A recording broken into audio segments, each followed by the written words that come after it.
to the most ambitious set.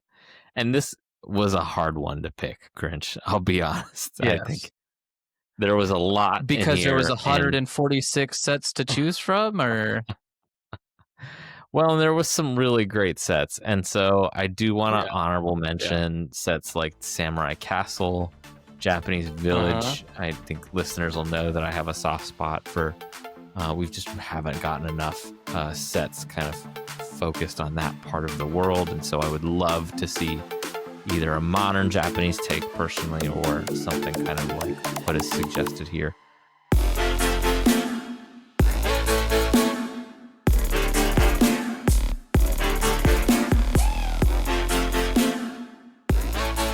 Hello, bricks, chicks, and minifigures. You are listening to AFOLs Welcome, where we talk about all things Lego from the perspective of two adult collectors.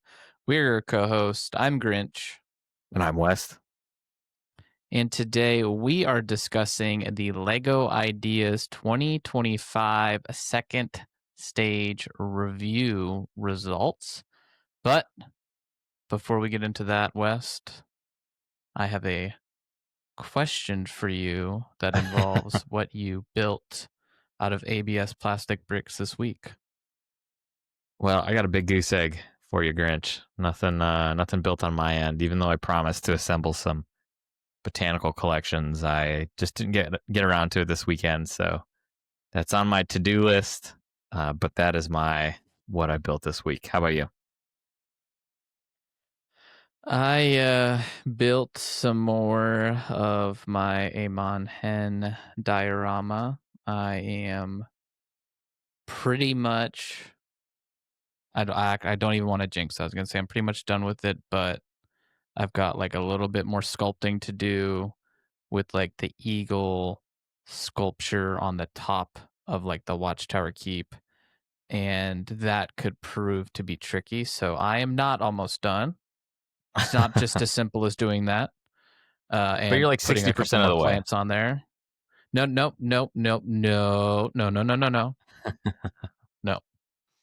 Don't even want to put a number on it. Nope, I got more work to do. If I was going to put a percentage on it, I'd say 90, by the way.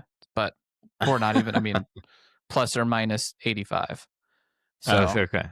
No, but I have been kind of brainstorming. I've got so many ideas of what to do next, but like trying to channel some of those thoughts into a more, concrete idea so I can start that. I've got one I want to work on, but I got one that I also really want to work on.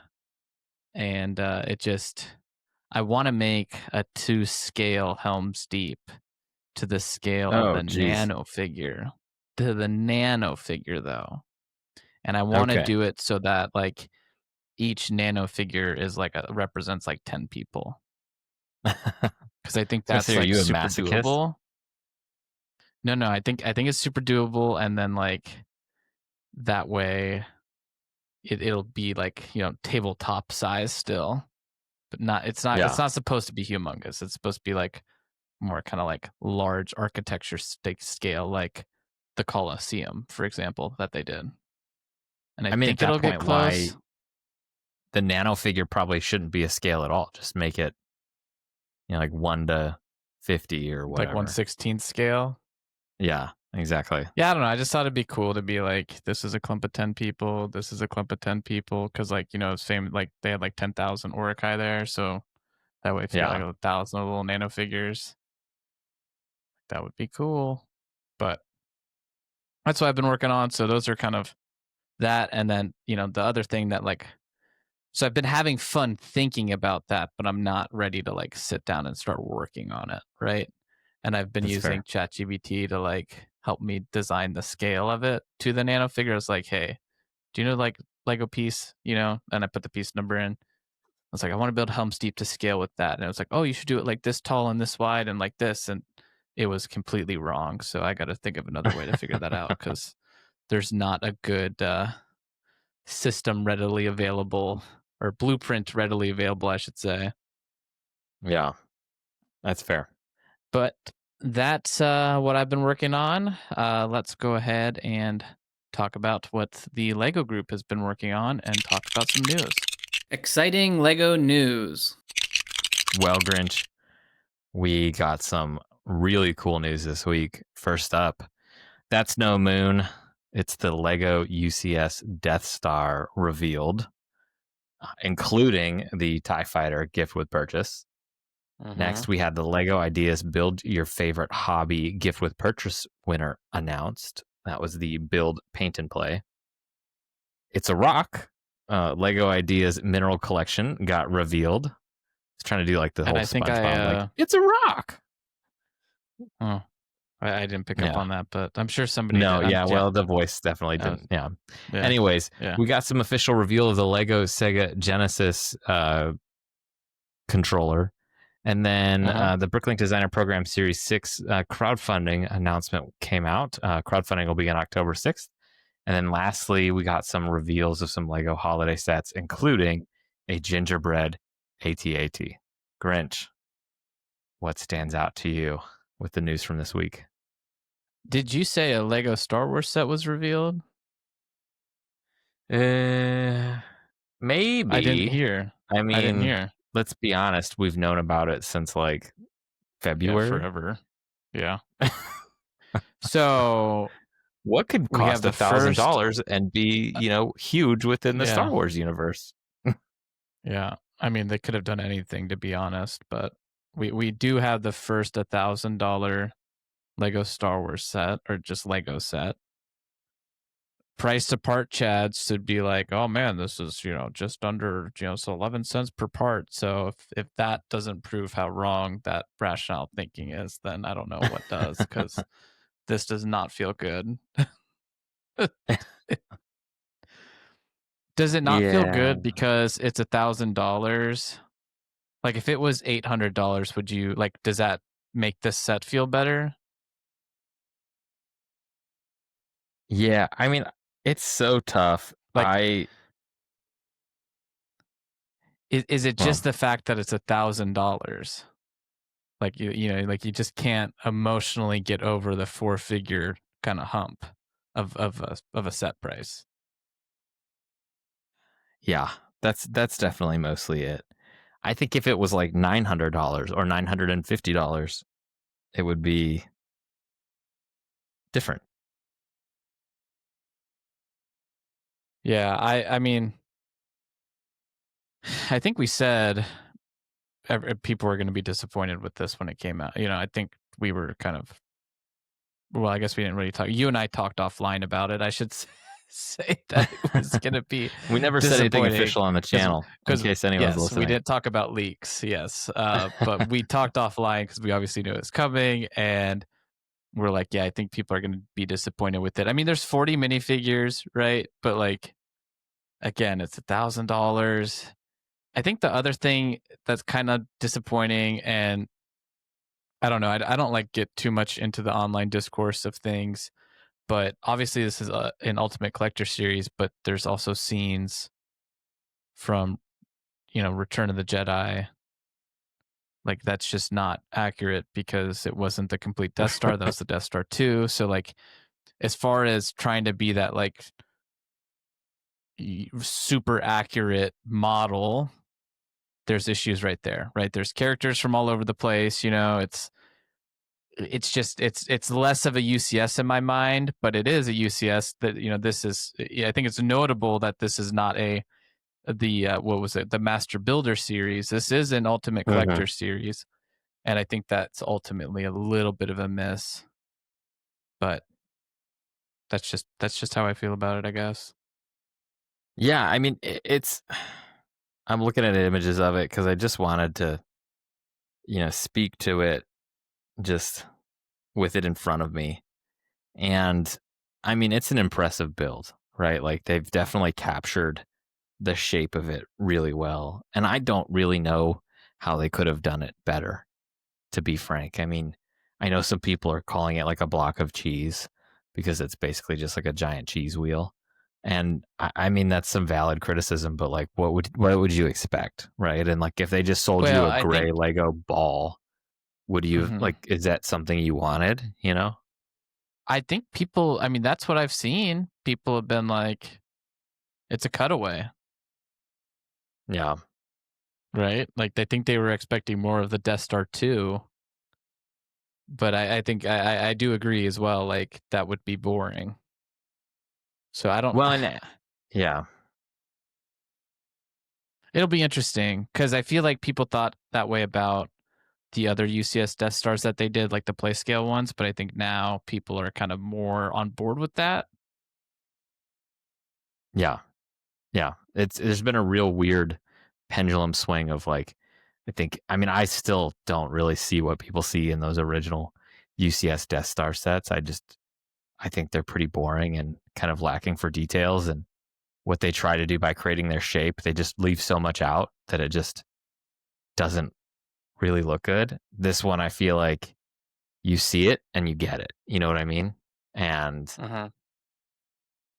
I like the way it looks. Like I said, I think we're finally getting to the point where Lego has reached a price threshold where it's like, I'm getting into like new tires for my car territory, or like go buy a Lego set. And before, with Lego being cheaper, you could kind of justify the purchase of like I didn't need to ever get anything, but like spending $200 on the Lego NASA space plane set is a lot easier than going out and buying $1,000 worth of Lego of just this. And it's it's a display piece at the end of the day, right? Like the play value, who's going to buy it and play with it? And I get it. It's a UCS set. So that's always sort of the question, but like, we're just getting into some absurd territory. And I'm sure people are going to get it, but like, and kudos, but yeah, I don't know, man. I, we've sort of teased this on our own a little bit of like, is Lego kind of approaching a bubble? Right. And our I kind of think that they might be. I don't think they're helping their case here at all. Can I be really annoying for a second? Sure. When did the UCS Millennium Falcon come out? It's a rhetorical question. I've got the date. It was 2017. Yeah. If we want to be super specific, it was October 1st, 2017. We're not going to be that specific. We're going to say July. It's July. Well, let's say it's July 2025. What did the UCS Millennium Falcon retail for? It retailed for $750. Do you know what $1,000 in July of 2025 is adjusted for inflation in July of 2017? $750. $750. So what was once revolutionary and seen as this magnificent step forward for Lego, pushing the boundaries and coming out with a amazing UCS Millennium Falcon that was $750. It's $850 now, by the way. Is the same amount of money technically from an inflationary standpoint. So what gives?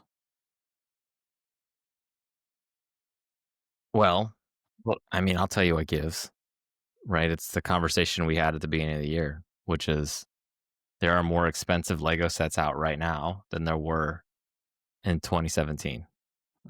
And you're right. We're looking at what was effectively, it's still a lot of money either way that you slice it, whether it's 2017 and you're buying the UCS Millennium Falcon, or it's 2025 and you're buying the UCS Death Star. But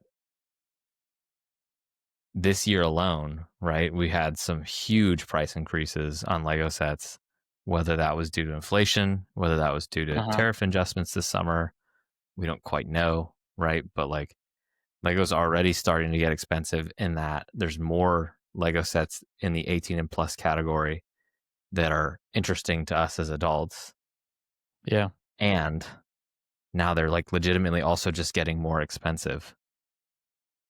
I think it just, it's bad timing on the Lego Group's part to release a set that's this expensive in a period of time where people are starting to get pretty vocal about how expensive Lego is. Uh-huh. I mean, it's something they can control, right? Like they're making these design decisions 2-3 years in advance. So like, how could they have known in 2022 that this was going to be? But I think it's important to also remember it's more wallet fatigue, right, than necessarily right, because we can't say that I just statistically mathematically proved to you that it's actually the same price as the Millennium Falcon was back then, right? Like, so it's not necessarily too expensive, but the fatigue of that was the only set you were buying, not only over $700, but the only set you were buying over $400 in a 2-year period.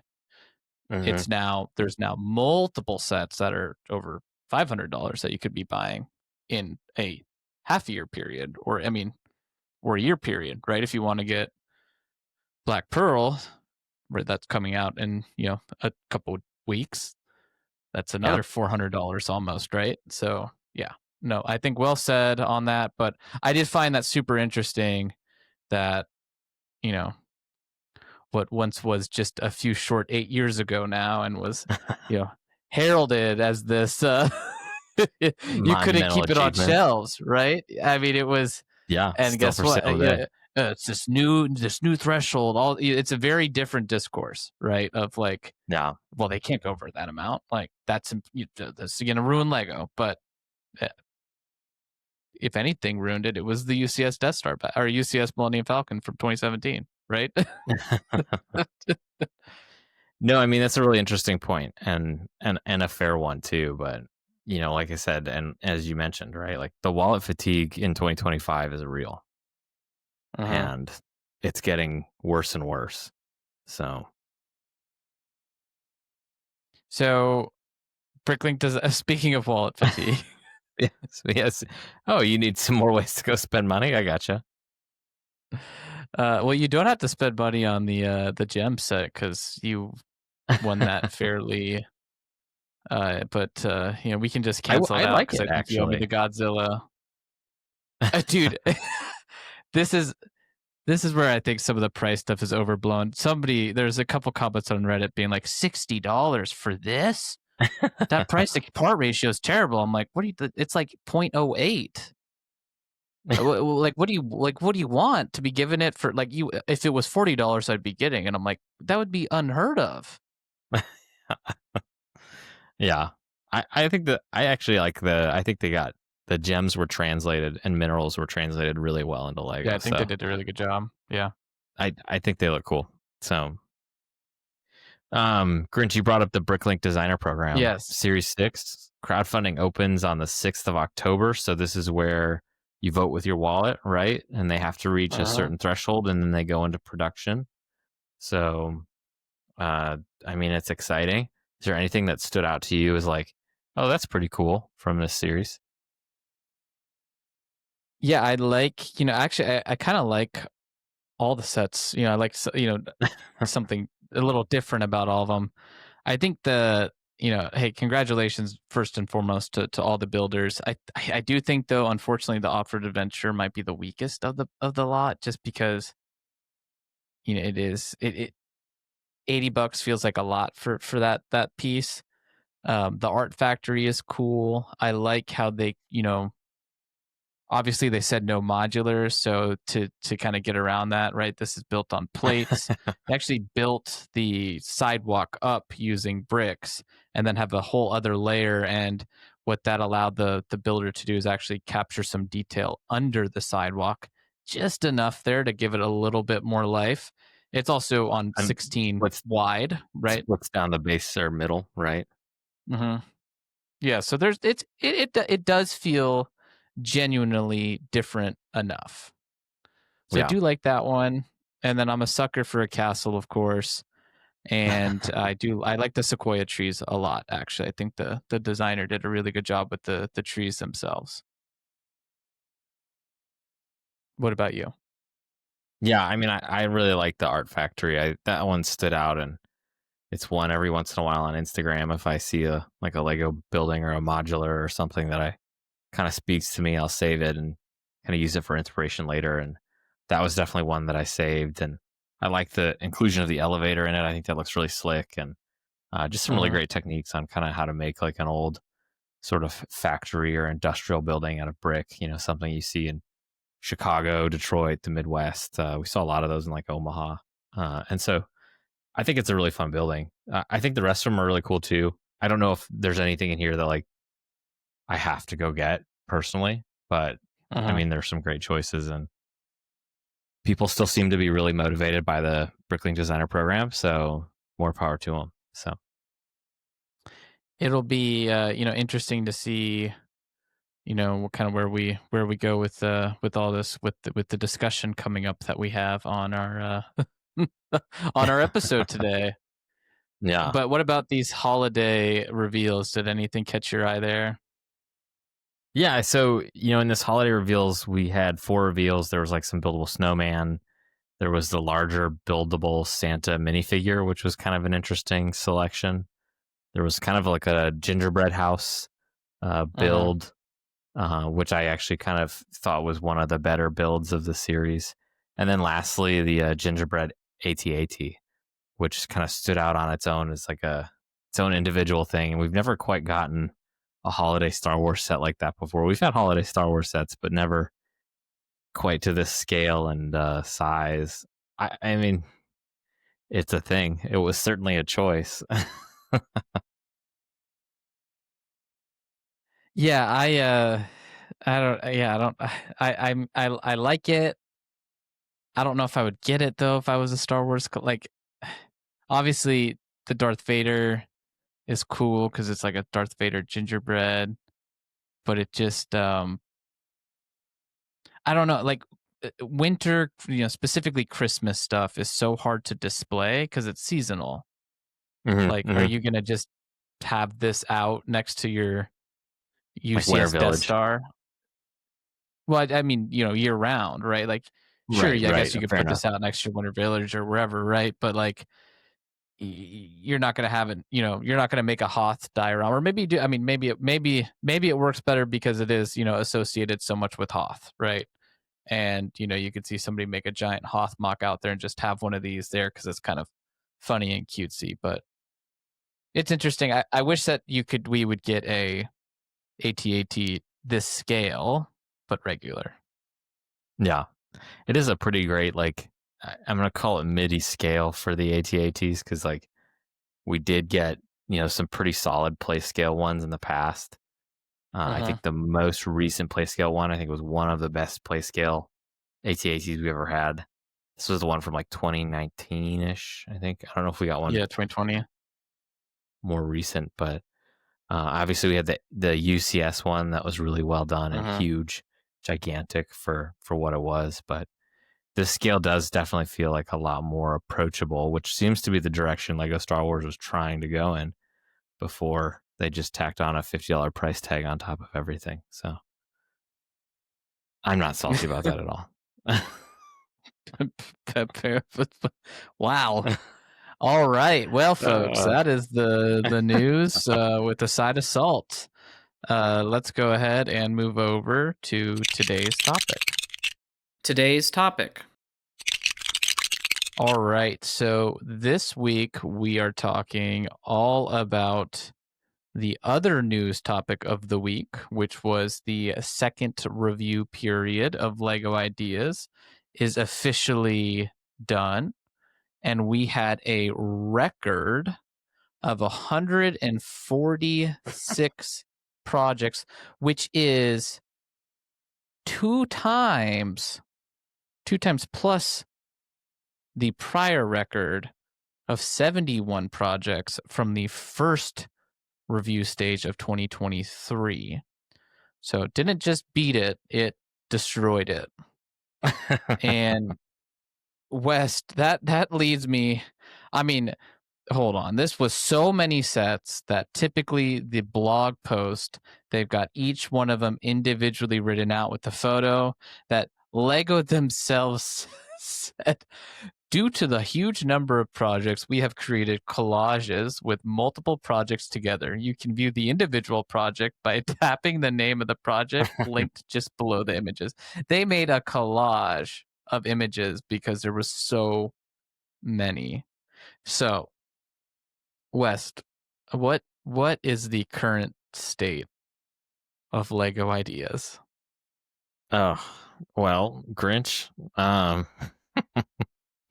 Nobody knows. I don't know. I mean, this is truly groundbreaking. Not only was it the first time we got over 100, but like you said, it literally exceeded, doubling the most nominations we've ever had before. And so this is uncharted territory for this theme. And we talked about this in our Lego Ideas theme review episode. But kind of the utility of this, right, is this is sort of a fan service for Lego.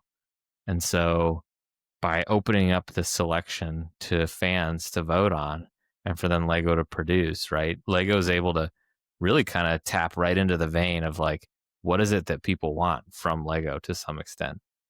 Yeah. I mean, because to some extent, what better marketing strategy than to be like, well, what do you like? Tell me what you want and I'll go do it.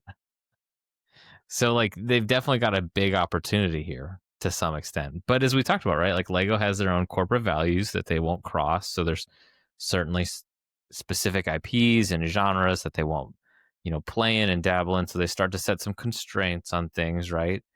And that's kind of led to the modern Lego Ideas program. And I think by and large, like you and I are personally both huge fans of Lego Ideas. Some of the best Lego sets have come from Lego Ideas, in my opinion. They've been awesome, right? And in ways that, like, for some reason or not, like Lego just didn't realize, like, oh, I didn't know everyone wanted a botanical garden, and then I made one, and it like looked great. Who knew? Surprise to nobody. The Lego botanical garden looked amazing, but like it didn't really fit neatly into a genre or a theme that Lego was already producing, and so it's this opportunity for these really cool niche sets to get developed, right? But where does it go from here? I don't know, Grinch. What are your thoughts? Well, I think so. We did a theme review, so we've done quite a few ideas episodes, but yeah, while we were doing that theme review, we talked about, hey, they are getting larger and larger in number, and as far as number of sets that get through the review stage, and like what is the correct response from that from Lego, because the vote threshold hasn't changed. The other thing, so that's one issue, or one opportunity to improve the system. The other opportunity to improve the system has to be surrounding IP, right? Because I don't want to spoil anything because we're going to have a little bit of fun. Traditionally we would kind of do like a pitch meeting, but there was more, we wanted to cover more sets and just kind of have, celebrate them because like there's so many here. So we're going to have some, we're going to do some superlatives. We came up with 10 superlatives, and we're going to bring some sets to the table here. And I don't want to get into spoilers, but how does Lego deal with some of these IPs now? Because for example, there's 6 Totoro sets. Of the 164 sets, there's 6 of them. I'm sorry, it was 46. 6 of them are Totoro, right? There's Appa. We've seen Appa before, right? Like surprisingly, there's no Taylor Swift. But we everyone's still recovering from the wedding announcement. Is that what? Well, yeah, I guess. Well, but like, at some point, right? Do they need to come out and just be like, "Hey, we get it. We know you want this." Like, we chatted about it. Like, how do they solve for that? Like, if they do finally select Appa. So I do think IP is an opportunity, right? Maybe the other reason it's an opportunity is because it was it the Hamilton set that's in this review stage? Like, set a record because it went viral. And what goes viral? Is it the wonderful Heron build or is it the Hamilton set? Mm-hmm. It's going to be these IP. It's the sets that people are already associated with, right? And it's nothing against Hamilton. I'm not picking on it. I'm just talking about it because that set pretty much overnight got to 10,000. So how does Lego kind of handle this going forward? And that's my non-answer to your question, Wes, that I'm going to throw back to you now. Yeah, well, I mean, I think that is the right question to ask, and is this an inflection point for Lego ideas, and just sort of this whole process in general? Did we as an AFOL community and Lego ideas community break the program? And I'm kind of inclined to say yes. I think we kind of have, right? 146 sets is way too many. We talked about how they basically are plan to announce these sets. We did some math the other day, right? Where we said, okay, these review periods are every 4 months. And so we effectively took, if they're working 5 days a week for 4 months, and it came down to like, they have to review like 4 or 5 sets a day to just get to the next stage, right? Like it's an absurd amount of sets that they're just having to plug through to be like, could we turn this into a Lego set? Which means they have to figure out within that period, is there an IP and can we go get it, right? So like it sounds like a lot of time. It's actually not a lot of time to make that decision. And I'm sure there's some really easy ones that they can whittle out. But like you said, when you get 7 APAs in a 146 series, right? Like it's like, man, at what point can we just go like APA by, XYZ, like builders and give them all credit? We've never seen a set picked that was duplicated in some capacity in that series. So that's an important note. Not to say it's impossible. We just don't really know how Lego would handle that. But right. SpongeBob's a really great example of like, they have the IP. We know that they don't have the IP anymore. So like, I mean, Lego's been pretty open of like, we will just turn you down if we don't think we can make it. So like, why are they allowing the SpongeBob sets into this if we're fairly certain that Mega Bloks still has the IP? I don't know. It's just odd. Like, it seems strange to turn down a Valorant set, but then Yeah, what the heck? Continue to allow sets that like we're fairly certain they're not going to build. So well, and I don't know, man. And I think part of the challenge too is like, you've got 2 years essentially from like submission to get your vote. So like, there's a couple Pirates of the Caribbean set, like, but they might not have been contractually able to be like, you can't submit Pirates. Sorry, we're coming out with one in 2 years. Like, don't submit it, right? Because there's the Flying Dutchman. So yeah, do they tighten up the submission, or do you just raise the vote threshold? And if you raise the vote threshold, like, that only favors IP sets, right? Yeah, I have to assume that raising the vote threshold is not the correct solution, because I think it's not really going to solve the problem of like, you're not going to get a case necessarily of like, the cream of the crop, right? Like, it's going to just be, so Hamilton obviously was already going to get in if it went viral. So raising the vote threshold doesn't necessarily stop something like Hamilton from getting in. And Hamilton getting in isn't necessarily the problem, right? The problem is we got 146 Hamiltons in this month, and like, it's just way too many. I almost wonder if they need to do a pre-review before they announce all of these sets. And to your point, right? Like, they could probably go through. They probably couldn't have eliminated some of the Pirates of the Caribbean sets ahead of time because, they didn't want to give away like, we're working on this. And they've already made Pirates of the Caribbean sets, so they can't go like, well, it's against our IP. So like, there's certainly some issues there of like, having to kind of keep a lid on future projects. But now that they've made the set, right? Like, you could cut the Black Pearl UCS, you could cut the Flying Dutchman, as an option, right?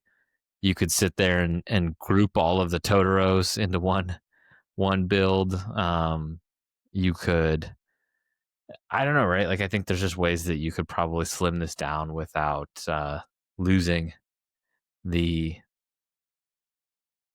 magic that is Lego ideas, because I think that's important, and I don't want to like I certainly am not trying to discredit any builder or like discredit the program, right? Like, but I don't know. It's too much.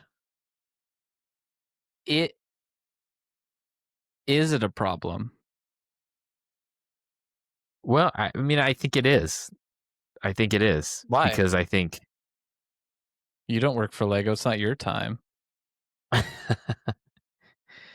I think it's a problem ultimately in the sense that You're a Lego podcaster and you're tired of talking about all the Totoro sets that are getting through. no, I would say it's more of a case, I think, of like a squeaky wheel gets the grease, right? Like, how many mystery shacks have we seen? You know, Well, in this case, so form? I'd say the squeaky wheel does not get the grease. It's squeaking. I can hear it squeaking down the road right now. In fact, it's rusting. I know, but it would be nice to get other options in here, like some diversity other than like what are effectively like the greatest hits of like It's Lego 146 sets. I'd argue that we did. We got the greatest hits plus another 70. But that's what I'm saying, right? Like we got this is if there's any theme or through line with this wave, this period, it's duplicates. You know? I mean, just so many duplicates of sets. And I mean, there's 2 Jumanji sets. We've got, 17 Totoro sets. I'm being facetious. 14 SpongeBob sets. It's just there's a lot of stuff that's duplicated in here. The obligatory mystery shack gets in at least once or twice. We haven't seen Phineas and Ferb for a while, but we got a few of them in this one. Don't worry about it. Yeah, we ditched the Taylor Swift sets, but we got some others. So Lego's the one that controls this, right? So from Lego's perspective, we've brainstormed or ideated that perhaps Totoro, Studio Ghibli, we know it's a really hard traditionally IP to work with, right? They've got really high IP standards. So if you're Lego and you're like, hey, Studio Ghibli, we want to sell sets. You guys want to sell your IP, like you guys want to license this bad boy, like let's do this. You said there's not that much interest for it, but like send your art department over. Interest. Look at all these beautiful. Yeah, here's 60,000 people that have said they wanted this. So I'll reiterate my question. If Lego's willing to invest their time, is this an issue? Dang it, Grinch. You might have convinced me it's not as big of an issue. Maybe I'm just being a grump today, but I don't know, man. I just... Okay, boomer. I'm not that Back old. in my day. Back when we had 46 Lego idea submissions, which was like last year. Oh. I do. So let's live in a world where it is a problem, because it is. As somebody who has submitted Lego ideas, it could be it could be self-correcting, right? Because if there's 146 ideas so one of my questions I was going to have for you this episode, West, was how many Lego sets does Lego choose from this wave? Is it 2? How many? They did 2 last review, right? And there was 50 something. They did 2 the review before that. Or we'll do 3. We'll do 3. So is it maybe self-limiting? Because like if only, if all of a sudden, if the chances were already slim, it's like 1 in 30, right? Or 2 in 30 at best. Like if it's now 2 in 150, 64, 46, whatever it is, like that's 3 times worse odds, right? Yeah, I mean, certainly the odds are getting worse, and I don't know, right? I maybe just one, like, I don't know, punish a little bit. Sheesh. That's not the Actually, right answer. we're not gonna do any. We're just Yeah, gonna, that just parking lot we cancel talked this about. wave. We'll put a Yeah, couple of them in there and see what happens. it's just a lot, and when we do get a lot of overlap, I mean, I was just looking through it again. Not only did we get we actually got 2 Hamilton sets this go. So, like, you could look at all of the duplicates in this effort and bring them down into one set, right? And just go like, yeah, look, we get it. You like Totoro? There was 6 Totoro nominations. We're not going to point at one and go like, that's the one. We're going to give credit to all 6 people. And if we come out with a Totoro set, then it's the Totoro set, right? And hey, there was 2 Hamilton sets. They both feature actors on a stage. Like, they really aren't that different. So I think that's too reactive though, right? Because that's kind of like you're not fixing the problem necessarily. You're just cutting the grass when it gets too long, a couple times a year. I think the solution would be potentially having a second round vote and tiering it Oh, off of that. yeah. Yeah. Like, so hey, we've got 146. Vote for your top 5 IP and your top 5 non-IP.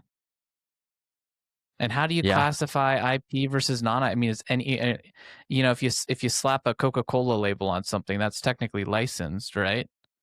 So, like, if Well, I mean, somebody yeah. does, Technically anything like, that's, if you made a Ford pickup truck, that's licensed, right?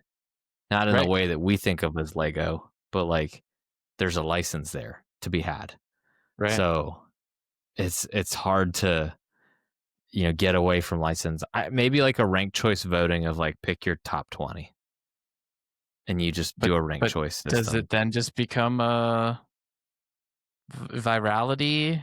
Like, hey Tiago, like, look at this image, and he opens it up on stream. I'm just picking Tiago because he's one of the biggest names in the YouTube community. But you're you're watching, I don't know, Tim the Tap Man, and you're like, check out this image. Like, does it just become a viral contest at that point too? Right? Like, where's the Yeah. balance of? Yeah. Well, I'll push back a little bit and play some devil's advocate here. You brought this Mhm. up, right? Like, what is the problem? We both sat here and said, like, this just feels like a lot, but Yeah. Lego really hasn't said it's a lot. So until they They sit there did and go, this like, time. They did say, well, due to a certainly they said, huge like, number of projects. yeah. But they I never mean, the said it was a Dutch, problem. apologies, Danish. The Danish folks are known for their their sarcasm, right? So when you read that, you don't know if they're just like rolling their eyes as they write that, right? So I don't know, who knows, right? But I think there's only a few ways that they can go about this, like fixing this, if this is in fact a problem. If the problem is that there's too many Lego idea sets this round, there's only so many things they can do, and we've talked about the pros and cons of some of these options, right? It's almost impossible to say no IP, so that's kind of a problem. We acknowledge Which there's well, lots so of, that is Bricklink Designer Program though, right? No well, IP yeah, and no pieces. You have to use the approved Bricklink Designer Program piece palette. yeah, and there's other rules, right? Like no modular buildings, no like other requirements. So Bricklink Designer Program certainly has its own rules. You also, and this is a really important point, you don't want ideas to become Bricklink Designer Program. They're already similar enough, right? So you don't want it to be any more similar. And to be honest, we've had some really great IP based Lego idea sets. Some of those Yeah, Lego idea sets have Minecraft been fantastic. became a theme. Yeah, Yeah, the Sonic friend became the sets, theme. right? Like those became, how many of those studio sets did we get after that That have started just with Big become like Bang Theory. Fair enough, right? So like, and there was a few of them here, right? Even Uh, this review stage. So those are certainly popular sets. So I don't think IP is necessarily the problem. We talked about raising the vote threshold count, but like by how much? You know, it's impossible for us to tell if we raised it up to 12,000 this go around, how many sets would be eliminated, and then what is the number Lego is trying to reach? And if they're trying to reach 70 sets, then why not just say the first 70 sets in this review period get selected? You know what I mean? Like I don't know. Like I said, there's really no great way to fix this. So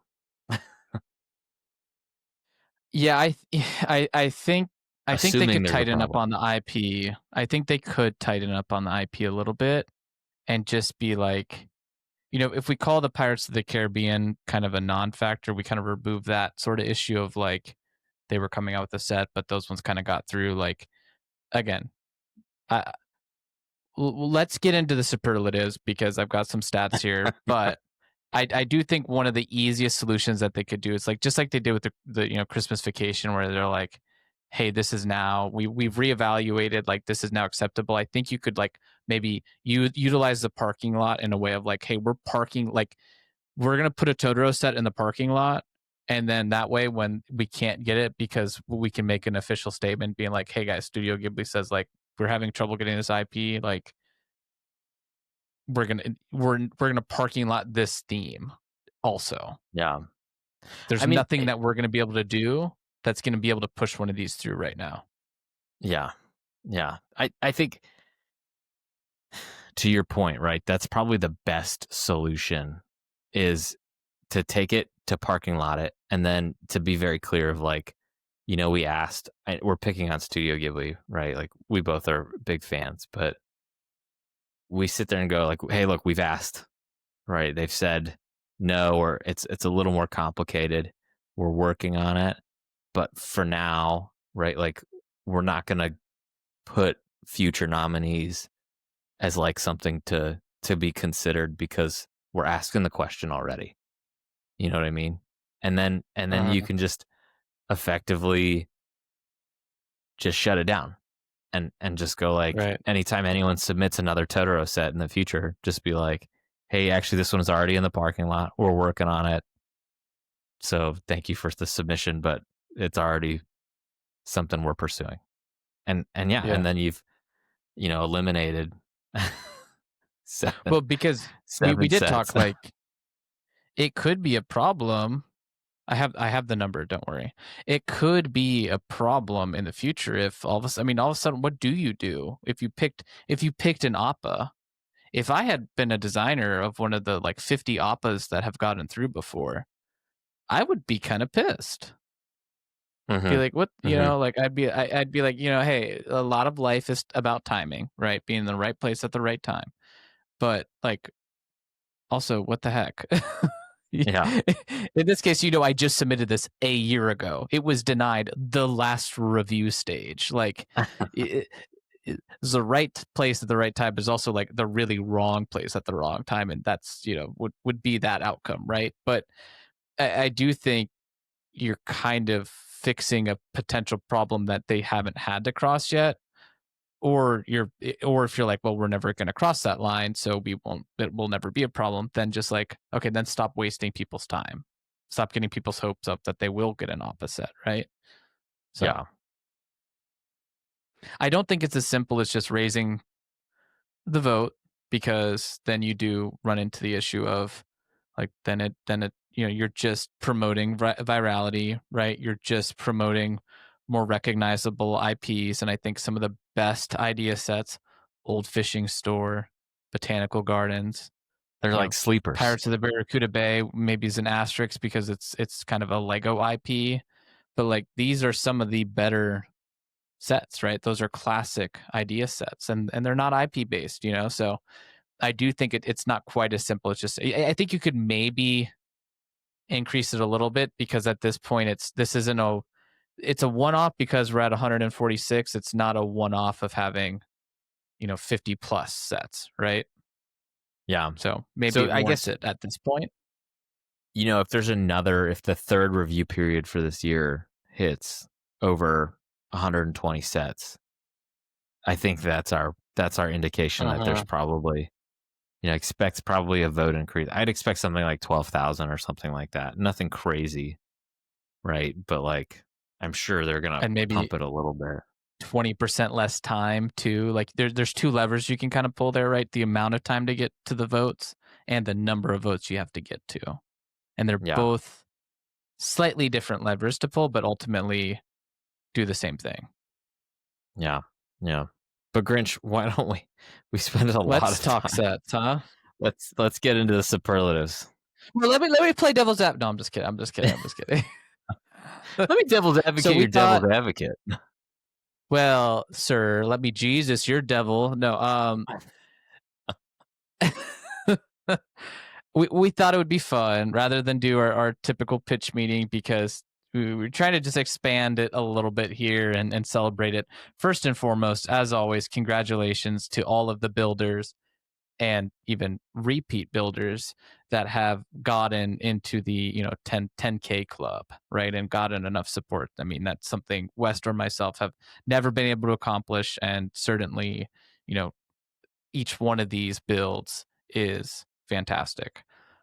We would be here not only all night but all morning and all afternoon should we go through these in a proper manner, right, giving every set the due diligence it deserves. So what we've done is put together 10 superlatives of this review stage, and we're going to have a little bit of fun bringing and talking through each set here or sets in a different way that kind of celebrates them in their own unique way. So up first, we have the most crowd pleasing set. It's the one that you think fans will universally love. And I absolutely copped out here, West. And I put Totoro. There were 6 Studio Ghibli's, sets. I put Appa. There was one Appa. SpongeBob. There were 2 SpongeBobs. There were 3 Gravity Fall Mystery Shacks. There were 2 Jumanji sets. There was, I believe, 2 Shrek sets. And yeah, if I had to pick one, there was specifically My Neighbor Totoro 1988, which was a diorama style build that kind of features the main Totoro person there, and a nice little pond, little fishing scene, and some nice trees. So I personally liked that one quite a bit. But yeah, obviously this is going to be the the ones that we started this discussion with are the crowd pleasers, in my opinion.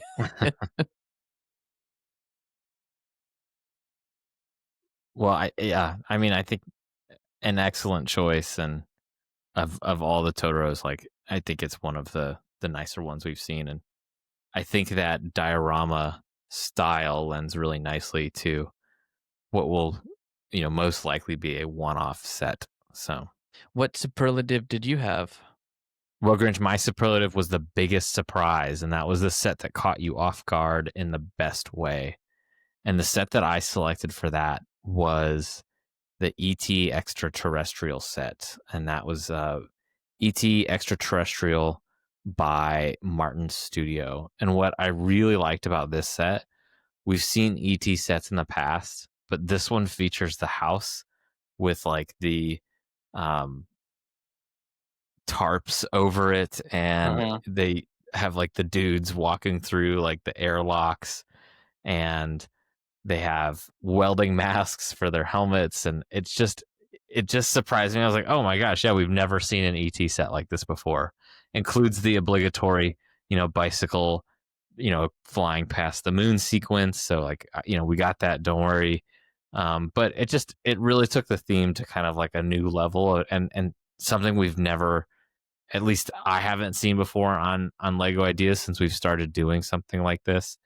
And I felt like this was just like a really fun way. And like, if you had to have an ET set, I feel like this is the one you'd want to have. It really has everything in it.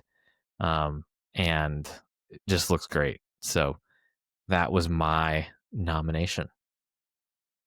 I, you know, you took 5, I took 5, and I was really glad you picked this one because I wanted to pick it for something and didn't want to repeat. But there was a lot I really liked here. I mean, even just like the pine tree with the bike in the moon, like that could be a set on its own. It's just like well done, well polished, but it feels like a diorama without being a diorama because you're capturing one scene while also capturing 4 or 5 other scenes at the same time. You look at it and you're like, yep, that's ET. And then you're like, oh yeah, but when they tarp the house and when they the ET's PCs, like it's a great set. And I Yeah. am potentially gonna steal this pine tree build because I've seen on my own mock. I was working on some pine trees. I think I like where I got those, but I've not seen this technique of taking the quarter circular tile plates and sticking them onto the larger traditional leaf pieces like that. Typically, you'll see people use the leaf on the stud over that to Hmm. kind of give a Hmm. little bit more meat to the leaf, right, or give a little more foliage build out. And this is it works really well for a pine tree. I'm really quite pleased with that build. I might steal that technique at some point. Yeah. So for me, the next superlative was the most creative build, and it's the design that shows off the most imagination. And I went with maybe a different approach to this. I went with Interstellar. So this is Interstellar by the Mm. builder Koala Bricks. I think we've talked about Koala Bricks before, but you know the tale of the space age, West? That was such a simple build, right? Where they had the Hmm. 4 vignettes of the Yeah. different, space race kind of periods.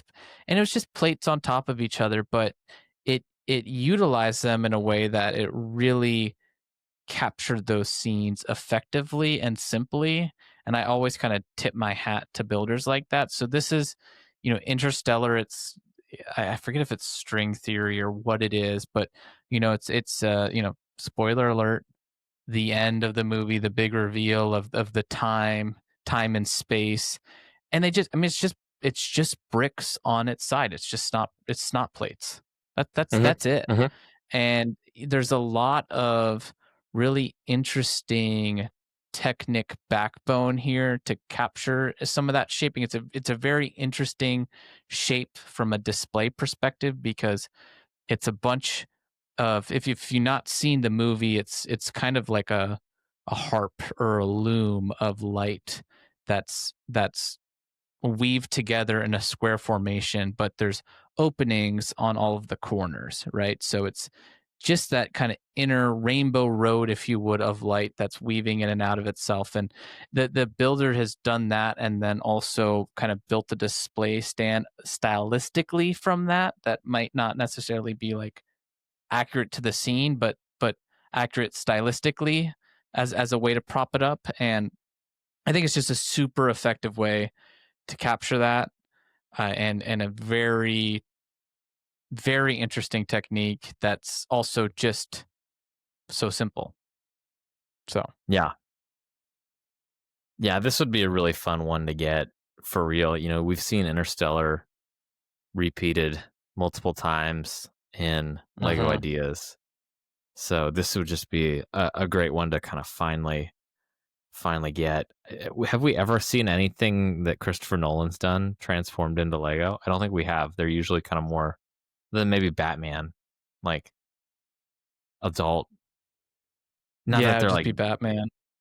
not, appropriate. It's just, you know, uh like would we get something like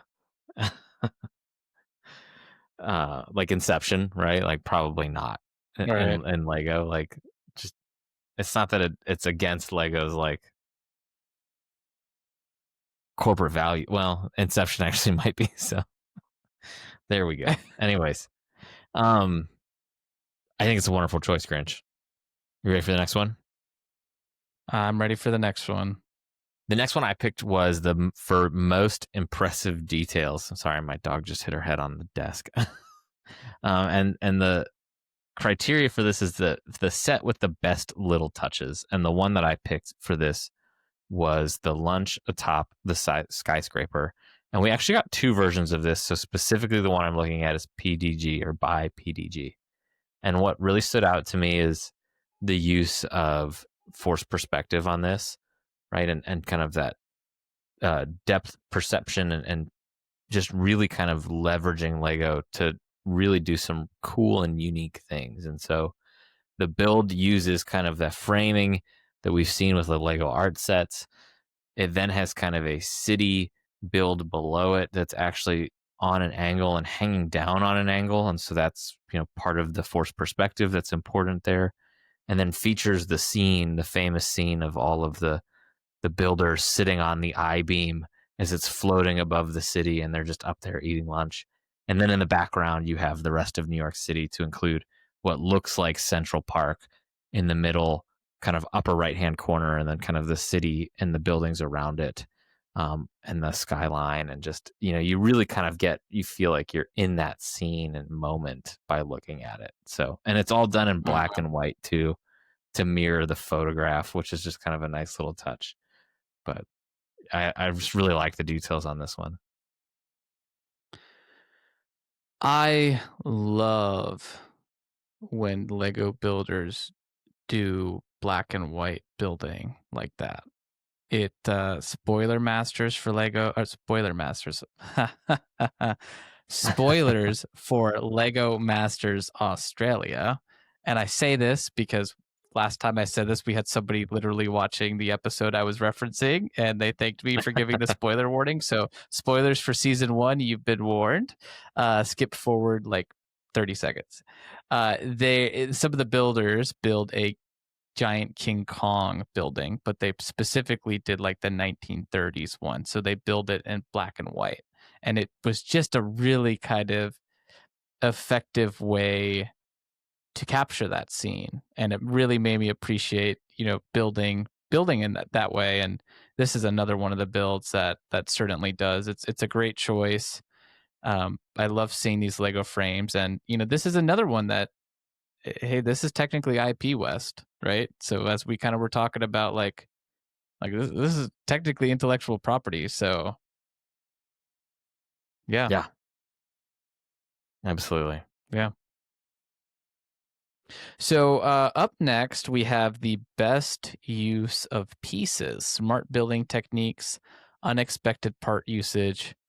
And for that, I actually had a hard time finding this one just because you really had to dig through the images. And what ultimately got me on this one was it's a fantastic build, but I'm just a sucker for good sculpting. So I've got the Great Blue Heron by Fascinating Anteater 044. And there's just a ton of great, NPU here. There is the old traditional palm pieces recolored in white to capture some of the feathers on the chest of the heron. There's the relatively newer, banana tree leaf piece, recolored in sand blue and white that they use for feathers. So I thought that was really good. And then there's also just a real simple build for some cattails, some nice blades of grass using those helicopter blade pieces. But what really got me was the claws. It uses the claw piece, but then they use a few other pieces. And specifically, it's the kind of plate with the rounded, head on it with the two side attachments. And they use that to just capture just a little bit of detail of the toes. Just a little bit of the kind of skin tightening, a joint in the bone there and some cartilage, and then it going out to the claw. So I just thought that was a super effective way to capture the legs as well. I mean, there's other, I could go through the MPU all day with this thing, but ultimately just a phenomenal build, and one that just stood out to me in general. I mean, it uses the little mine drill pieces for kind of the tops of the leg, where the legs are so skinny on a bird, but then they just very gradually get bigger very quickly, right? Towards the base of the body here. And I really like this one. I thought I would buy this. It's a phenomenal set. Yeah, it looks gorgeous. Well, Grinch, my next set is the most playful design, and this is the one that screams fun factor. And for this one, I selected the Working Modular Fairground by kind of a builder we've featured and called out on these episodes multiple times, but Baron von Baron. And this will not be the last time that we've called him out. And, we've received or gotten fairground sets in the past. What really made this one stand out was just how much was done in this set in such a small space. And so it includes a carousel, it includes a Ferris wheel, it includes a drop tower. And what's really cool is if you go inside the set, you actually find out that in the base of it, there's all sorts of Technic that are using the little gears, those red gear shift pieces that allow you to engage or disengage clutch assemblies. And so you can turn everything on and then start moving things, as at will. So if you only want the Ferris wheel to go, you can just flip the Ferris wheel switch. If you only want the drop tower to go, you switch the drop tower on, and they just go, they work, right? So I think it's just a really fun build in such a small space that we haven't really seen in Lego before. And, the last fairground set that we got was the drop coaster, which was really, really cool. But I think its price turned off a lot of people. And so we're due for another really awesome fairground set. And this would be the one I think would be just a lot of fun. Yeah, the drop coaster also didn't do that great, because I think it was just kind of like boring at the end of the day. I mean, I liked, like, the loop coaster was cool. It was a lot of money for, and this was 2 or 3 years ago, right? Like, we hadn't even gotten to, like, nowadays. I think it was over too quickly too. No, I think Baron von Baron always does a phenomenal job, and I'm gonna fanboy for a moment, because he actually commented on one of my builds that I submitted, and he said, "Great work," and I was like, "Oh my god!" so I thought that was cool. Stop it! I'm blushing. No, yeah, I mean, I'm just yeah. I voted for you, buddy. I voted for you. I actually supported this one. No, but I like it because it's so compact, and it reminds me of Roller Coaster Tycoon, specifically Dinky Park, which was the challenge with that was that the park was so tiny, and you just had to like cram everything together. And I think this is done, very strategically and intentionally, right, with some of the builds. But it's hard to build some of these stuff on, in that small of a scale, right? So yeah. I really, really like this one. So up next, we have the best display piece, the one you'd proudly put on a shelf. And for this one was a challenge, because there's a ton of display pieces. And, I felt like I had seen quite a few of, some repeats, right? And I ultimately went with Freddie Mercury, which is by designer Takes Z.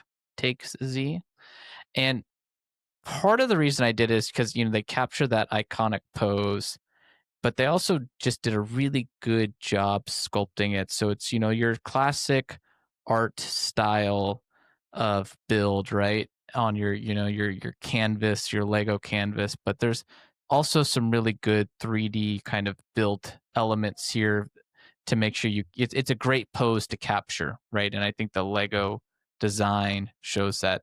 Reminds me a little bit of like that Amazing Spider-Man set that they did, but better. The other thing I really liked is how they used the tiles on the background and plates strategically. So it is kind of mostly tiles around the sculptor and then Hmm. plates away from it on the canvas. And I think that just adds a really interesting texture, and it's well Yeah. done. Typically, kind of there's a little bit more of like a unintentionality about stuff like that, where you're kind of you know just kind of putting it and kind of maybe trying to cover 20% of the area with studs. They're very intentional with how they're doing this to just kind of create a little bit of texture and smoothness to allow that sculpture to pop. Yeah, this one texture really screams in this design, and it does so in a way that just really adds to it, and it reminds me of the conversation that we had with Fear and Bricks, right? And we talked about, Uh-huh. when do you pick tiles versus studs? And sometimes it was a color based decision, but other times it was to kind of do more with the picture, right? And so in this case, not only do the studs versus tiles on the background really kind of draw your attention towards Freddy and the figure, but just the way that the Freddy himself is sculpted, and the shirt, the pants, his hair, it captures sort of the energy of the scene in Lego in such a way that's, you know, comes across really well is what I'm trying to get at. And Uh-huh. it's a really nice design. Yeah, well done. It's Takes. simply polished, right? Yeah. This is one of those sets you could, like, I mean, in your superlative, right? You said this is the one that you would probably put on a shelf. I feel like this is the one you would show off, and I feel like this is the one where, like, especially non Lego AFOLs, like AFOLs, right? The folks outside of the AFOL Lego community who like haven't seen Legos before would be like, "That's Lego?" Like, whoa, I didn't know you could do that Uh-huh. with Lego. And you're like, "Yeah, dog, you totally can." You'd So, absolutely yeah, say, yeah, dog. I might have. So, um, moving on to the most ambitious set. And this was a hard one to pick, Grinch. I'll be honest. I Yes. think there was a lot in Because there was here. And 146 sets to choose from, or well, there was some really great sets. And so I do want to yeah, honorable yeah. mention sets like Samurai Castle, Japanese Uh-huh. Village. I think listeners will know that I have a soft spot for, we've just haven't gotten enough sets kind of focused on that part of the world. And so I would love to see either a modern Japanese take personally, or something kind of like what is suggested here. But the set that just kind of popped for me in terms of scale and size was another Baron von Baron set, and it was the Meteorological Observatory.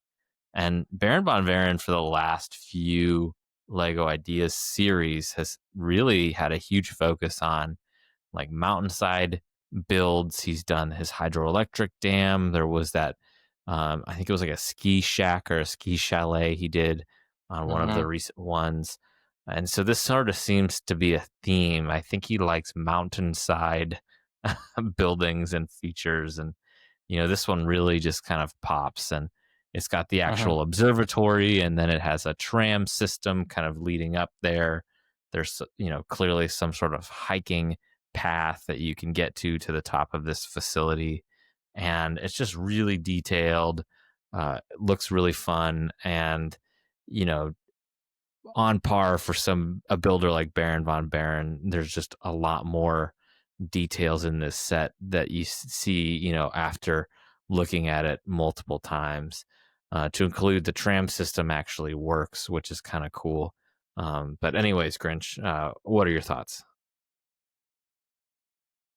You already know how I feel about BVB. As I'm just, I looked up the comment. He said, "Nicely done, supported, of course." Like it was implied. He was. I mean, no, I support. I'm a bit of a fanboy of his work. I really like it, and I like the sculpting from a rock perspective. That's a little bit more challenging than you'd think it would be. And there's a little goat on there, you know, kind of reminds me a little bit of like, you know, something like the old fishing store where it's not supposed to like necessarily be this grandiose idea. It's just kind of life, right? You know, it's just a Yeah. story of this old fishing store. In this case, you know, it's a story of the observatory, right? And so I like it. It's one of those. I would never come up with this idea, right? And that's something that kind of like makes me want to buy that set because I'm like, well, I like it, but I would have never come Yeah. up with that, you know? So I mean, the other thing too that I'll say is like this series of review stages, there weren't like a ton of big sets. And so kind of fitting something into this superlative was a little challenging because there just wasn't like, you know, a set that just was ginormous. And so yeah, I think that what we got out of this one definitely fit the bill. mhm, for sure. And you got a couple honorable mentions. I wanted to call out a couple, you know, there was Supernatural gets through every once in a while, but there was I think Like 3 or 2 4 of this them. go around. Yeah, Yeah. there was a few. Those were good. There was this it was just called The Island in the Sky. Just kind of, you know, just a little island build that was a wall art essentially with some nice colorful trees. There was the Wizard of Oz set that was good. The owl set really caught my eye. I believe it was specifically called the Owl 3D painting. There was a Hunger Games set. I was a little bit surprised to see that, I but think there was 2 of no, I them, wasn't think there? I didn't see a second. But you know, there was 146, so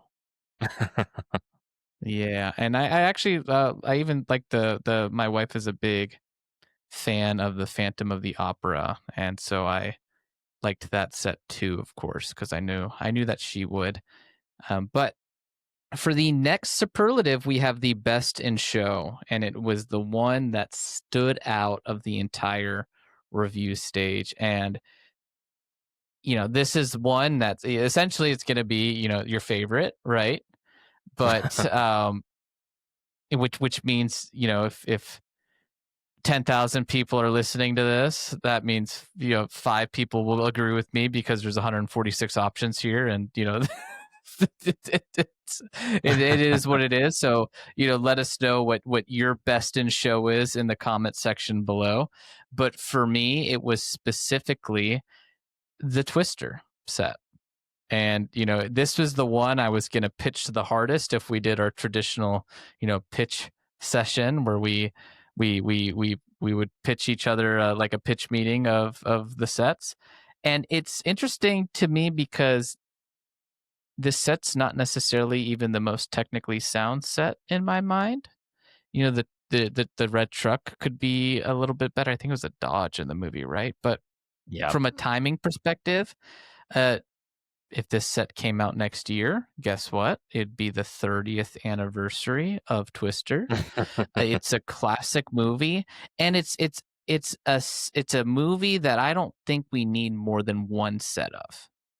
And Mhm. I thought that this set did a really good job. There's just a suggestion of a cornfield, a little bit of a fence. Then you get to some dirt and then the dirt road, and then there's a truck, and there's a funnel twister. Looks like a EMF 5 to me. No, I have no idea. It's a nice funnel with the cow on it, right? And it actually rotates as you push it down. So Mhm. imagine Mhm. the Jaws set, but instead of the orca, you've got the truck with Dorothy. And then instead of Jaws, you've got a twister that is pushed and rotates as it goes towards the truck. So this to me is what Ideas is all about, right? It doesn't have to be the most polished set, but what it does need to be is a really good idea. And when I say the most polished, this is still a really well designed set. There's just a Yeah. couple of areas that I think could have a little bit more details to really sell it.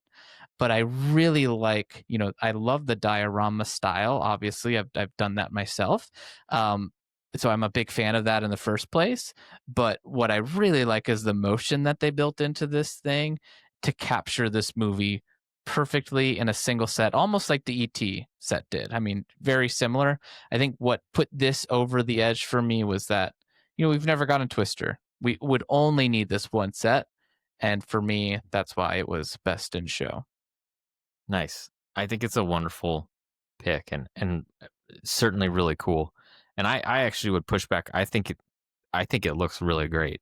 I know that you're not arguing I it do. doesn't I look great. absolutely do too. Yeah. I think they've captured the tornado really well. And to just, again, there's a lot of energy in this one, and you know exactly what they're trying to do. So I think it is really fun. I agree. I think that's a great pick, Grinch. My next set, and this is the last one for the superlatives, is the dark horse favorite. And this is the underdog project that you think has a shot. And I've kind of thrown this around. I think Lego Ideas has a soft spot for your science and STEM sets. And so my pick for this one was the working volcano with erupting lava. That just, to me, screams Lego Ideas, right? Which is like, it's cool. It's something Lego hasn't done before, but it also kind of has like an educational purpose that like kind of fits the bill too for Lego to some extent. And that they're going to build it and be like, not only was this fun, but like you can teach people about lava and magma and all that cool stuff. So I think this is definitely one of those sets. And I think, the build itself is really interesting. And I think this would be something really cool for Lego to produce for real and to see what that looks like for real. I don't quite know, looking at the images, how the volcano action actually works, but it's okay. I'm on the case. I'm figuring out while you're talking. What it is, it's an island, like a circular island, for those who can't see it or aren't seeing this. And apologies that we got this far and didn't mention it, but we will attach the link for the blog article on our link tree so that everyone can follow along at home. But it uses a circular base. It's got kind of a tropical island sort of base on top of the island, and then you have the volcano at center, and then up at kind of the top of the peak of the volcano is a circular build out of clear pieces. They're like the clear can pieces. Grinch, help me out. Probably 8 wide is what I'm guessing the dimensions are for that. Maybe even just a little 6. bit wider. But it creates a clear cylinder, and that's what contains the lava as it's spewing out of the top of the volcano.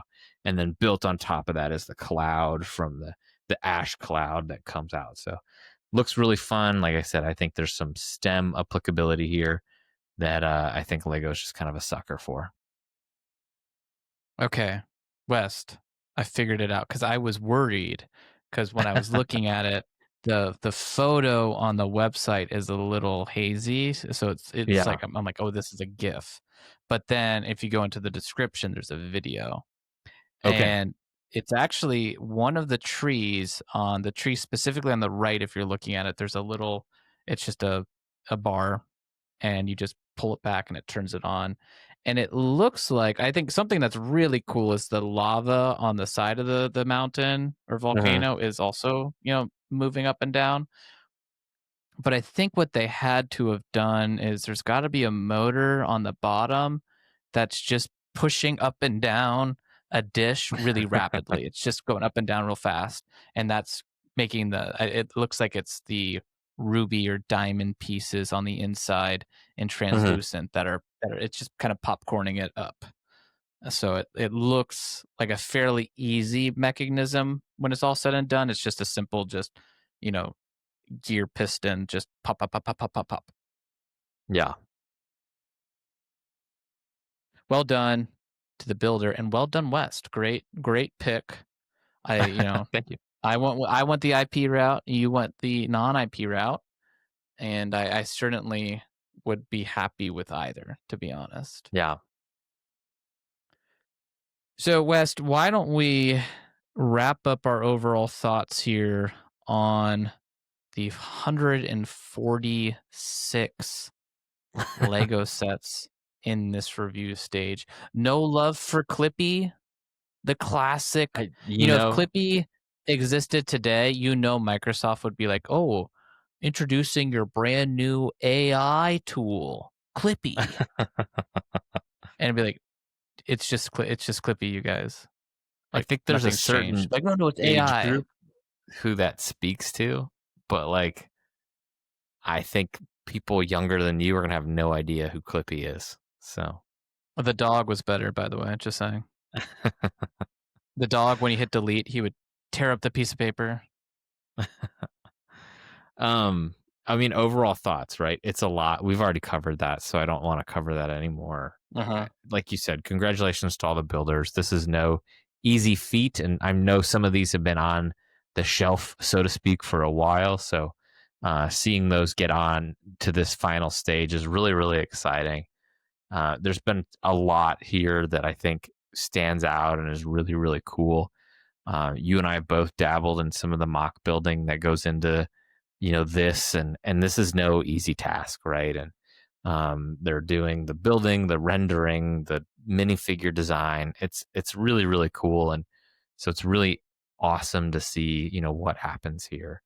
Um, Overall thoughts is good luck. Like you said, the odds are not in your favor with 146 in this qualifying round, but whatever gets picked, we know is going to be an awesome Whoa, set. leaked So. here first. Are you saying the odds aren't in your favor? I'm not necessarily saying it's a Hunger Games pick, but anyways. Oh, okay. Which there are two of them actually again. So yeah, two duplicate, or not duplicate, but two Hunger Game sets.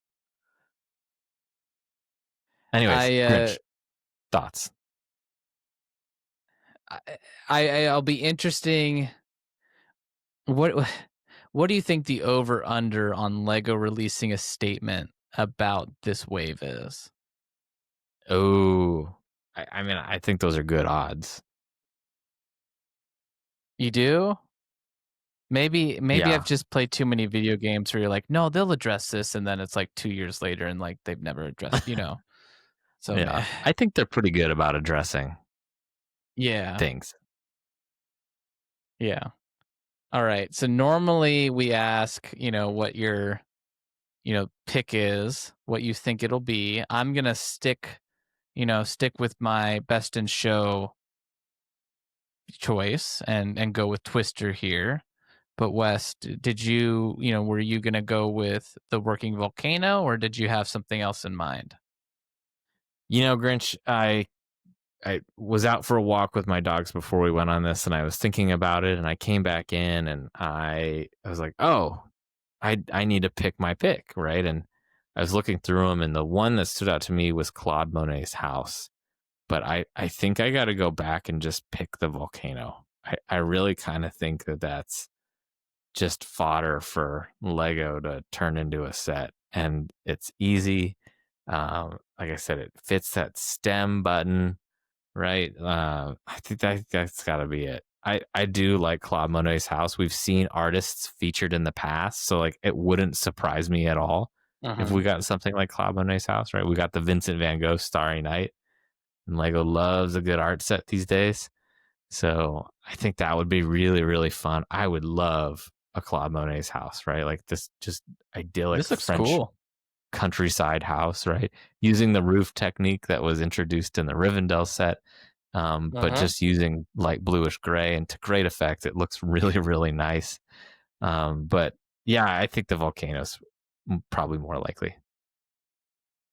It does use a lot of the retired flower pieces in Monet's house, so they'd have to, But one thing I do really like about it is it's got kind of like the Vincent Van Gogh, where it's got the actual minifigure painting, off on the side, and a little scene of that. But this one includes a few different of his paintings where you can interchange it.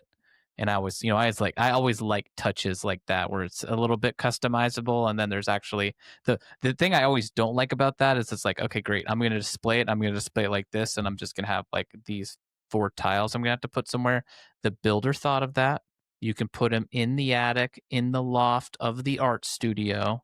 Just goes right there, set up. set up your canvas painting. So if you're not using that in the display, you've got a spot to put it. So I like that little touch, and I'm a Yeah. sucker for a good house build. So I think it's a nice one to highlight here at the end, even if you're not gonna pick it, and you're gonna feel real bad when they go When with it gets it. And, selected. we always do this with this bet, right? We get each other whichever one it is here. You owe me Godzilla, I owe you the rocks, but it'll be tough luck there. And final shout out and here, Snoopy. and Snoopy. Yes. Yes. Set the record straight.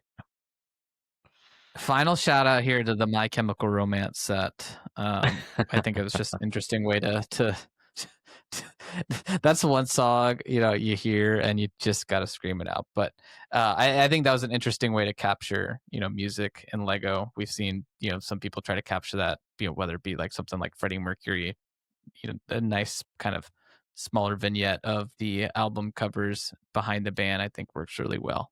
But West, one last question here before we wrap up. How many sets get selected from this review stage? I'm looking for one number from you. 2. And it has to be a real number. Oh, didn't even finish the question. You're locking in? Yeah. I mean, are we betting? What's the bet? Oh, I don't know. We don't need a bet. I think it's 2 because No. I I'm just, a sucker for a good bet. we are already betting on this one. And as you've reminded me, I do owe you a Godzilla, which I hope is not as big as the one that it's a $400 Lego idea set. The first $2,000 Lego set. Yeah. Great. Sweet. No, I think 2. I think that's fairly reasonable. I don't know. What do you think?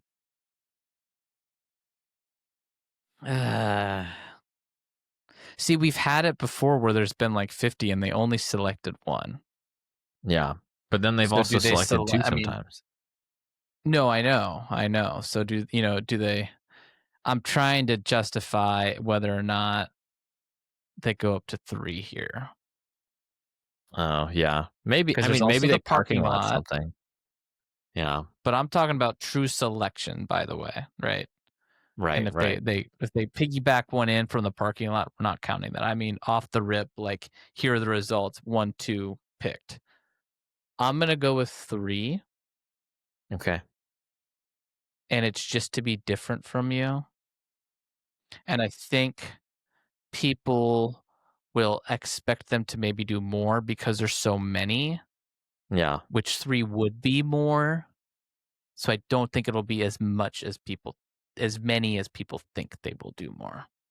Yeah. And I mean, remember the timeline too for release for these are like 2 years from pick. Yeah. If not more, 2 to 3. Right. So we can expect these solidly in 2027, 2028. Also, final shout out, Grey Wolf Forest Hunter statue. Loved it. All right, West.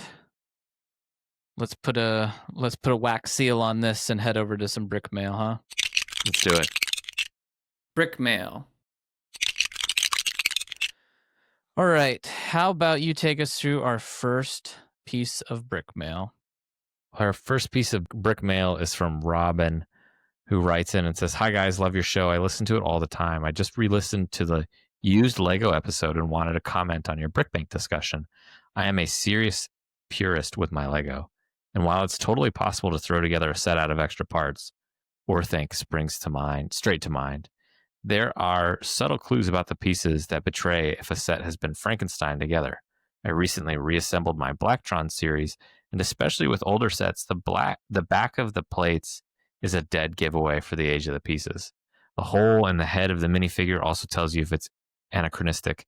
If someone is looking to buy an older classic set, they should ask to see the back of the tiles to make sure it's original parts and not just extra pieces that have been lumped together and named as a set. I'm probably not telling you anything you don't know, but I love that there's an AFOL podcast that I can email you about this and let my Lego freak flag fly." Thank you for your show. It's so appreciated. Robin from Maine. Grinch, do you want to respond first? Hell yeah. This really grinds my gears. Not what you said, or I guess what you said, not what you're saying here, Robin. Like, yeah, if you're buying a set, it's only happened to me like once or twice where, I bought a set, or for a super easy example is it's the wrong gray. And I don't mean dark bluish gray versus the light bluish gray. I mean, you buy an old vintage set, it should all be light gray, the traditional light gray. There's a couple other examples of,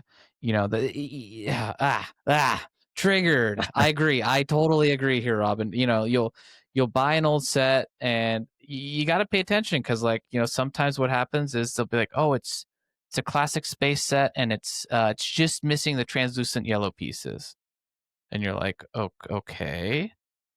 Do you mean the pieces that were exclusive to this set, right, or to this series? So, and then you look at the set and it's like, okay, well, that's the wrong gray, or the tile has the lip on it. Back then, it shouldn't have the lip on it. Jumpers is a really easy one to identify because the old 1x2 jumper plate. There's 4 variations of it. The modern one doesn't have, a traditional Lego brick has the anti-stud connection of the brick is squared, and then there's a little circle between spots. The modern jumper just has little teeth. There's no circles. There's no tubes. There's no interlocking tube part. It's just little teeth so that you can offset it, and you can set something directly in the middle. Whereas your brick wouldn't have, or your plate wouldn't have that. And the old jumper had that as a plate, right? It was your classic. It was just a plate with a tile and a stud in the middle. And even before that, there was no lip on the bottom. They added the lip so that you could use, they added the lip to tiles and jumpers so that you could use your brick separator to actually get them off easier. Old clips, stuff like that. The pieces that make the set vintage, and that's usually an issue with vintage sets. But if you're a bricklink seller and you're selling something, like, you got to make sure it's the correct piece. Because it's not like it's not a case most of the time. There's always exceptions to the rules. Pearl gold, for example, is, I think, the exception. That's always just a tricky one to track down. But there's there's new piece numbers. There's alternate piece numbers. So it might have the same number, but it's version A, B, C, or D, right? And that's listed. That, and it tells you what the differences are. So to me, unacceptable. That's something that super bothers me too. So fly your Lego freak flag, Robin. I agree. Yeah, I mean, I think all three of us can certainly agree that, like, and we presented that not necessarily as something we were advocating for, but just sort of a theoretical or a hypothetical situation of, like, could you do this and pass it off for the real, and, like, what is effectively the difference, right? I still think that thought exercise is a valid thought exercise of, like, if I can assemble it, I'll even up the ante. If I can assemble it from all original parts, they just all didn't come in the same box. Is it not a brick bank at that point, right? Assuming the minifigures, assuming the printed pieces are there, and assuming the correct aged pieces are there, that I've either done the homework or whatever the case is, right? Like, is that inauthentic for me to then advertise it as a brick bank? I don't know, right? I think that's the weird thing about Lego, which is, like, you can just collect everything, build the set, and pass it off as the set. And nobody's really the wiser unless they're asking for the set and the instructions and the box, right? Which, once it's opened, it's rarer that they're sold in that capacity. Which I could also still buy the box and the instructions on the secondary market and advertise it as a lump anyway. So, like, again, it's almost impossible. Once you've opened the set, that's it, right? Like, game over, man. That being said, like, when I bought my Santa Fe series, I had to buy some light gray that I did not have in my collection, or that wasn't in pristine enough condition to then incorporate into the sets, things that were scratched up from our childhood and stuff like that. And so I had to go buy alternative stuff in some cases just to fit in. And in the situations where the pieces were updated, for example, there's a white bracket piece that's used as the beds in the Santa Fe sleeper car. I ended up buying both the new and old version. I kept the old ones just to keep it authentic, but I put the newer ones in the set because they're newer. They were built to be better. They have extra kind of stability built into the piece so that they don't break. So I did that intentionally, but I also intentionally bought the old ones so that it was more authentic. So Yeah, and I mean that's why I always like if I'm buying, a used Lego set, I'm always looking for the instructions to come with it, right? Because at least there's a proof of purchase. The instruction out of the box is good enough for me. But yeah, there's a couple things I'll see stuff on. They just kind of stick out to you after you've been around for long enough. Of like you're looking at the listing on Bricklink, and it's like, oh, missing this piece, missing the minifigures, and and by the way, you can print out the instructions online if you need them. And you're like, so you don't actually have this set, do you? So there's just some I stuff don't think there's you can watch, anything wrong with advertising that. No, as long as you're being forthcoming about it, right? But right, like, where I have the issue is if you're, selling a set and you've got all the wrong gray in there, for example, like you like, and then if you're not being forthcoming about that, like right, it's if just you're the claiming wrong. it's I mean, that would be authentic like, and it's not. yeah, that'd be like swapping the yellow pieces out with blue. I mean, it's literally a different color, right? I mean, I know it's it's very similar color in this case, but like at the end of the day, it's the wrong color. Period. Like that. Like, come on. Well, thank you for writing in, Robin. And for our next piece of brick mail, we have BAD or Bad Brick Pics from Instagram writes in with the 146 idea sets.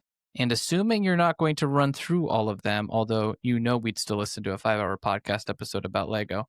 And that's a wrap of our 5-hour episode of now, do you think you could do an episode about ideas, specifically IP versus non-IP ideas? Maybe you could each present your best idea set from either side of the debate and see if IP or non-IP is better. Maybe they both have merit. This could also include discussion on the likelihood of a vote count increase in the future of ideas generally. And I responded, I believe, he said this about a day before we recorded. I'm like, hey, we've got our notes for the episode. I think we're going to cover a lot of this. We'll maybe incorporate a little bit more or lean in on a little bit more of those specific areas of the discussion, but hopefully you felt like we covered all of those areas that you were referring to, and I hope you enjoyed this conversation on ideas. Yeah, how'd we do? Yeah, we did. We've done a few. We did just a general ideas episode. I think it was last November-ish. I want to say, God, that's almost a year ago. Holy crap. Man. Dang. But yeah, I think again, I'll ask you the question, Bad Bricks. Is it a problem? Is it a problem? Does Lego see it as a problem? And they're the ones that manage it. So ultimately, clearly people aren't not submitting ideas because there's too many sets, right? So, and that is a wrap of another episode of AFOLs Welcome. If you've enjoyed this podcast, please subscribe and leave us a review on Spotify, Apple Podcasts, YouTube, or wherever you are listening to the show. If you would like to write the podcast, please email us at afolswelcome@gmail.com or follow us on Instagram at afolswelcome. Thank you for listening, and we will catch you on the next one. See ya.